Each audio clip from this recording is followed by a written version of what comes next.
Moi, Jean, je vis un grand signe sur la terre. Une bête à écailles, à 100 pattes. Et pour les têtes, elle en avait 5, 7, 10 et beaucoup trop. Et ces têtes parlaient toutes en même temps et se coupaient la parole. Et en fait, elles disaient toutes globalement la même chose. Elles se faisaient des tchèques à la rime en bout de ligne. Quand l'une criait « Dehors les immigrés », une autre tête du même corps répondait « Ça va mes petites beautés ». Quand l'une parlait en démographie de réarmement, une autre tête quasi immédiatement disait « Grand remplacement ». Elles faisaient semblant de se taquiner, de s'entroutrer, mais au fond, on sentait qu'elles étaient bien d'accord entre elles et que de leur bouche sortaient toujours les mêmes immondices et les mêmes cafards dont elles se congratulaient mutuellement.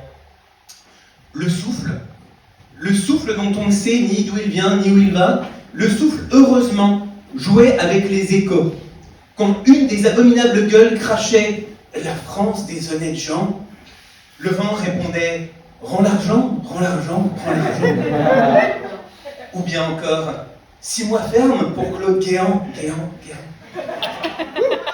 Et quand une autre tête criait « Liberté pour Sarkozy », le vent s'éloignait en disant « Nazi, nazi ». For the English-speaking part of the audience, I am talking about cock, I'm talking about freak, about ding, about dong, mais je digresse, et pas seulement Lily la digresse de Peter Pan. Un attachement excessif de la jambe masculine pour ce qui leur prend entre les jambes, qu'on découvre à d'autres endroits de la société, par exemple dans les marchés financiers, dominés comme par hasard par les mecs, et qu'on appelle comme par hasard des bourses. Avec dans les bourses 2 sensations dominantes, une angoisse absolue quand ça descend et une espérance retrouvée quand ça commence à remonter. François Bayrou, B-A-B-B. Si je transforme ce B-A-B-B en langage morse, j'arrive à un signal long, un signal court, un signal long, un signal long, soit en alphabet morse, la lettre Y. Y, une lettre cornue, exactement comme le dernier Premier ministre en date, Sébastien Lecornu. Voix de couille, voilà une expression qui ne manque pas d'intérêt. Je vois au moins 2 éléments intéressants dans cette expression. Analysons ces éléments ensemble. J'ai pas mon pointeur. Premier élément, la voix de couille ne témoignerait-elle pas d'un attachement excessif, voire compulsif, des mecs pour ce qui leur pend entre les jambes? La bite, la teub, le gourdin, le mandrin, le sgeg, le zboob, voilà.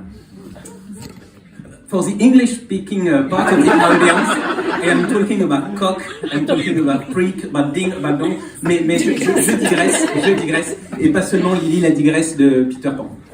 Un attachement excessif de la jambe masculine pour ce qui leur prend entre les jambes, qu'on découvre à d'autres endroits de la société, par exemple dans les marchés financiers, dominés comme par hasard par les mecs, et qu'on appelle comme par hasard des bourses. Avec dans les bourses 2 sensations dominantes, une angoisse absolue quand ça descend et une espérance retrouvée quand ça commence à remonter. Quant à savoir ce qui vient en premier de la masculinité toxique ou du capitalisme ou de la masculinité toxique, c'est la question éternelle de le fait de la couille, je ne saurais pas quoi répondre. C'est quand même dingue, un tel manège de la part de gens qui ont autant persécuté les forains il y a quelques années. Oui, c'est toi que je regarde, Manuel Valls. Un jour, on brisera tous vos manèges. Un jour, votre putain de fête foraine, on la brûlera. Ouais. Et ce sera alors la grande fête, la grande danse de celles qui ne tournent pas rond et qui empêcheront toujours de tourner en rond. La grande danse qui sera tout sauf en cercle, qui sera tout sauf en chenille, qui sera tout sauf sur du sardou. Vous faites tout pour étrangler nos horizons. Vous faites tout pour écraser nos espoirs sous les bottes de vos larbinards. Nos espoirs vous emmerdent, nos horizons vous engloutissent. Malgré vous, malgré tout, l'avenir sera beau. Merci.